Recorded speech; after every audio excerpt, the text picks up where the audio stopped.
This question is, I think, suggestive.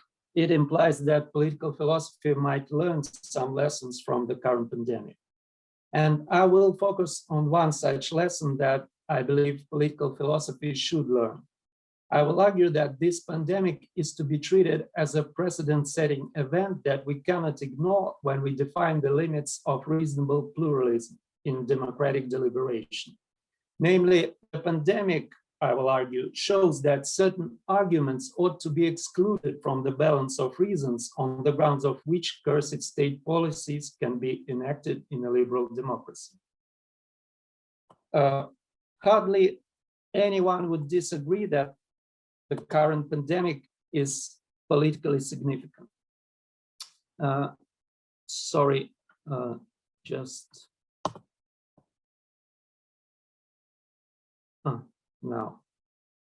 my slides seem to freeze, so I guess now they're changing.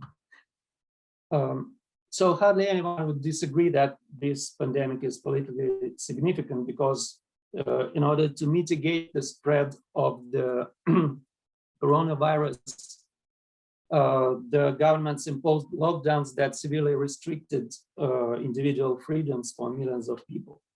And these restrictions are subject to deep disagreement, which is grounded in a controversy over individuals' fundamental values and deeply held beliefs.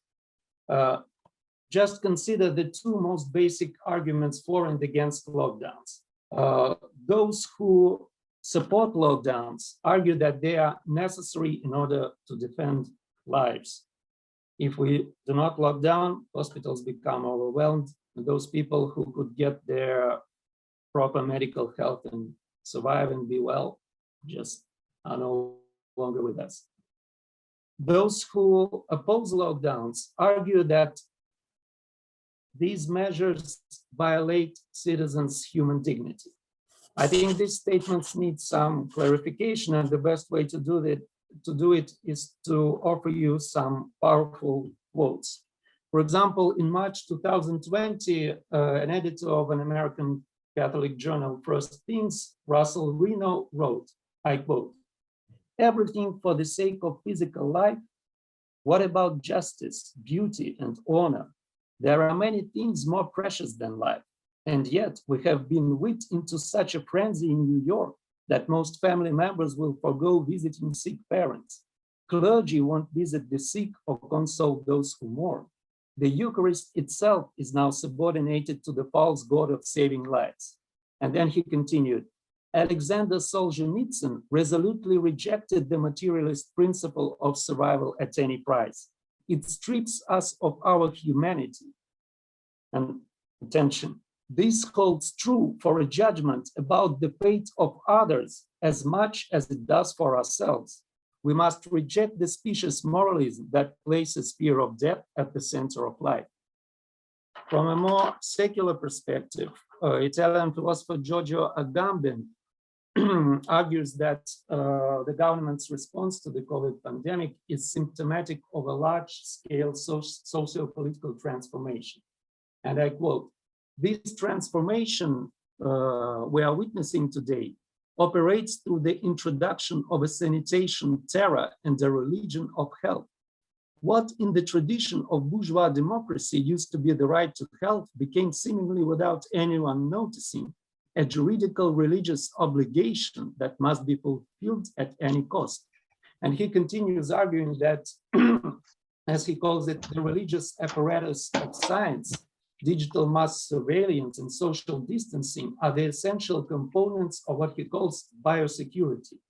And in his own words, biosecurity is a paradigm in the name of which all other needs must be sacrificed.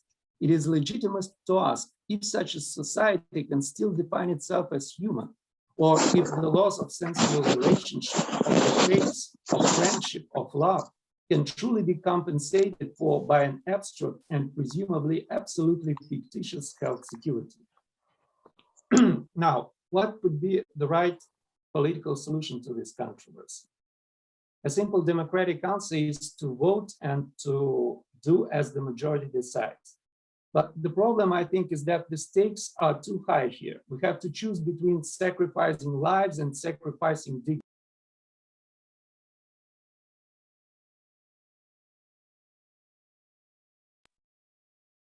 Excuse me. I'm afraid I've been muted now. Okay. Sorry, I guess I can go. Now, what's the right political solution? To vote and follow the majority, the stakes are too high. And either decision, if we just rely on the will of the majority, either decision would look like a case of the tyranny of the majority, when we simply impose our preferred values on opponents, regardless of the fact that they go against their deeply held beliefs. So is there a more liberal way to make a decision? Is there a way to legitimize a decision in such a way that would allow us to show respect for one another as free and equal citizens?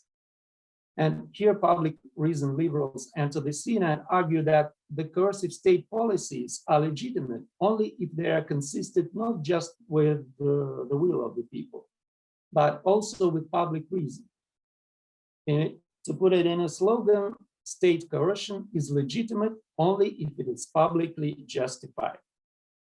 Well, are lockdowns publicly justified? And of course, I would be happy to give you an answer immediately, yes or no, but there are at least two competing models of public reason which lead to opposite conclusions, or at least I'm about to show it to you right now. So let us begin with, sorry, what's going on?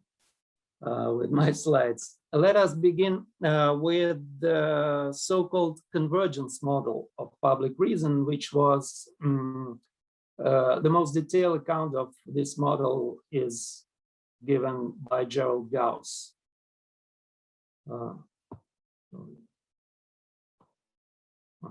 Now my slides are changing again.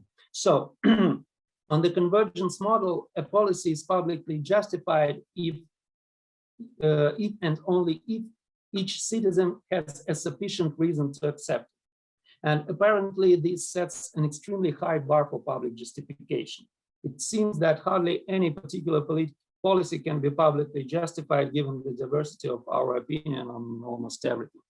Yet there are several details built into this model that make it much more plausible and realistic, if you wish. Most importantly, not every opinion that I happen to have counts as a sufficient reason to accept or reject a policy. According to Gauss, I have a sufficient reason if and only if I conclude that I have an undefeated reason to act or believe in something after a respectable amount of good reasoning. So, for example, if I argue that I'm not that valuable, not that vulnerable to COVID, so I should be allowed to go on with my life freely as everything was normal. Probably it's not a very good reason to oppose lockdowns, because if I think for a minute, I might understand that the problem is not only, the concern is not only about my own health, but the health of those others, those multiple people that I might infect. So then I might also argue that that I do not accept this particular type of lockdown. For example, I might accept that gyms and theaters should be closed, but pubs should stay open. Other people would argue exactly the opposite. And no particular lockdown regime will publicly justify. Here, the convergence model offers another clarification. It says a particular policy on a given issue is publicly justified when all members of the public consider it an improvement as compared to having no policy on this issue at all. So we do not compare different lockdown regimes. We're trying to justify just any lockdown regime against no lockdown at all. And here, in this case, we might converge. Still, different individuals are in a very different social circumstances. Those who lose income or even lose their ability to work might oppose lockdowns. The convergence model responds that policies which are not publicly justified when taken in isolation may well be publicly justified as part of a bundle of policies. Those who lose income or their ability to work may be offered a compensation. And as a result, they might agree, they might accept lockdown. Clearly, none of these three clarificatory details holds anything against Reno's and Agamben's categorical principled opposition to. They are not looking for some monetary compensation for the dignitary harm that they perceive they're subject to. They really compare lockdown regimes to no lockdown because they think that every limitation of our everyday freedoms is disrespectful to us as human beings. Not to speak of such limitations as the previous participant talked about, like we can't even mourn our dead properly, and so on. And we can hardly accuse them of not spending enough time to think of their justificatory reasons. Agamben even wrote the whole book on this. So, under the convergence model, lockdowns are not publicly justified. Those who agree with Reno and Agamben have no sufficient reason to accept lockdown. Let us move on to another model of public reason, the so-called consensus model that was proposed by John Rawls. And on this model, a coercive law is publicly justified if it is preferable on the balance of reasons that all may reasonably be expected to accept. What does it mean, all may reasonably be expected to accept? Well, according to Rawls, my expectations that my reasons will be accepted by all are reasonable if I do not claim to be arguing on behalf of the whole truth and offer everyone fair terms of cooperation. So the most important implication of this model is that it distinguishes between properly public and non-public reasons. Properly public reasons are those that are based on common sense and science when it is not controversial. And non-public reasons are those that are based on comprehensive religious and philosophical doctrines of the good. So only properly public reasons count in the balance of considerations for and against the coercive policy. And justificatory reasons that draw on comprehensive doctrines of the good should not be taken into account. They do not enter this balance. And thus, under this Rawlsian model, the objections against lockdown based on claims about human dignity or other ultimate values, be they religious or secular, are invalid. They are excluded from the balance of proper public reasons. And it means that under Rawls's consensus model, lockdowns are at least pro tanto publicly justified. It may well occur that certain countries just too poor to impose these lockdowns. The government just doesn't have enough funds to compensate for the lost jobs and incomes. But well, at least we we can set aside these principled categorical objections on religious or some deep philosophical grounds and stick to more mundane reasons and considerations. So let us ask ourselves again, ultimately, are lockdowns publicly justified? And at this point, it seems that the answer depends on which model of public reason we prefer. For example, Rawlsians may argue that both models protect against sectarian legislation, but only their consensus model protects from sectarian opposition to legislation, the kind of opposition that people like Reno and Agamben pose.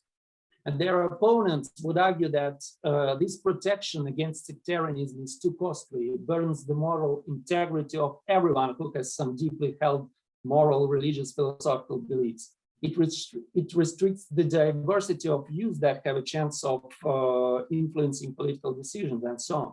And so there are plenty of arguments in favor and against each of the two models that are aimed at showing that either one or the other model fits best with the overall conception of liberal democracy. But of course, apart from formal coherence between liberal democratic values and the idea of public reason, there are considerations of how public reason relates to practical policy matters, practical policy solutions. And what I want to emphasize at this point is that the COVID pandemic unavoidably introduces itself into this debate as a precedent-setting event. Ignore it. I mean that once we apply the two models to this very real and concrete case of deep disagreement over literally tragic stakes, we get a significant new input into the balance of our philosophical considerations about public reason. As we have just seen, this pandemic posed a genuine practical and philosophical dilemma that public reason liberals hardly ever reflected on seriously. Namely, we hardly ever thought that the government's attempts at saving lives can be in such an acute contradiction with saving human dignity, at least not on such a large scale. We are, of course, more or less used to these philosophical ticking bomb cases where there's a villain that planted a bomb and thousands of lives are in danger. Would we be justified to torture this villain in order to find out how to prevent the disaster? In these cases, there is a life of one villain against thousands of lives of innocent people. But here we have thousands, millions of lives of innocent people against the dignity of those same people. So this shocking contradiction, I claim, forces us to tease out all possible meanings in order of this dilemma, in order to be able to find at least some remotely reasonable solution. So what is our ethical and political question here? On the face of it, the question is, should the government be prevented from saving people's lives in order to save their dignity? But I think that after looking at this question in the light of the idea of public reason, with its considerations of our judgments and decisions and policies being justified not only to ourselves but to all, we may translate this question into the following one. Should the government be prevented from pursuing a value shared by all, which is lives, for the sake of a value prioritized by some, which is dignity? And once we have come up with this translation, I would say that the reflective equilibrium tangibly shifts in favor of one of the two models of public reason. It shifts in favor of the Rawlsian model. What I mean to illustrate by this kind of cartoonish slide is that embracing Gauss's convergence model of public reason would leave us paralyzed in the face of the current pandemic. Hardly any serious government interventions into our daily lives would be publicly justified. We would not even have mask mandates, not to speak of track and trace systems or lockdowns. Perhaps we could still congratulate ourselves on respecting our human dignity, but we could hardly congratulate ourselves on being reasonable. And the main reason why I think the consensus model would, the convergence model, the Gauss's model, the left one, the main reason why this model would leave us paralyzed and justify the government's inaction is that it gives no significance to the distinction between sectarian and non-sectarian values and reason. And this distinction is precisely what allows us to resolve deep ideological disagreements in a way that is reasonable and at the same time is not reduced to simply forbidding the government from taking action. And my last slide, in this sense, I claim that COVID-19 affects public reason. I think the next time we're going to argue which of these two, or maybe some other model of public reason is better than another one, we should always think about would it justify effective government measures against such things as pandemics or not. Thank you.